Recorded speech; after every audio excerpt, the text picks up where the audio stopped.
जैसा घर जैसे रेस्टोरेंट में सर आप आए हैं, आपका स्वागत है। रेस्टोरेंट है ये और अयोध्या में और सावन का मौसम है, महीना है, तो हम मीट मछली खा नहीं सकते, लेकिन इनका ये आइटम जो है जो प्योर भेज है, लेकिन स्वाद जो है एकदम मछली वाला ही है। Thank you so much sir, thank you.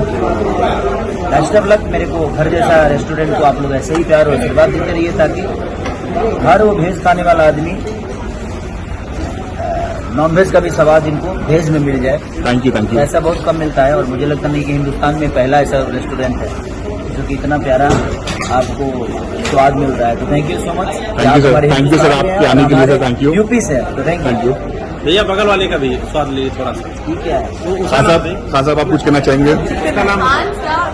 So since I'm a hardcore non-vegetarian, if you guys are veg and you want to taste non-vegetarian food, which is actually vegan, so try this out. It's really nice and all the best. Thank you, thank you, thank you. काम कुछ कहना चाहेंगे आप? बहुत प्यारा food है, बहुत tasty है। मुझे पता ही नहीं चला कि मैं वेज खा रही हूँ कि नॉन वेज खा रही हूँ।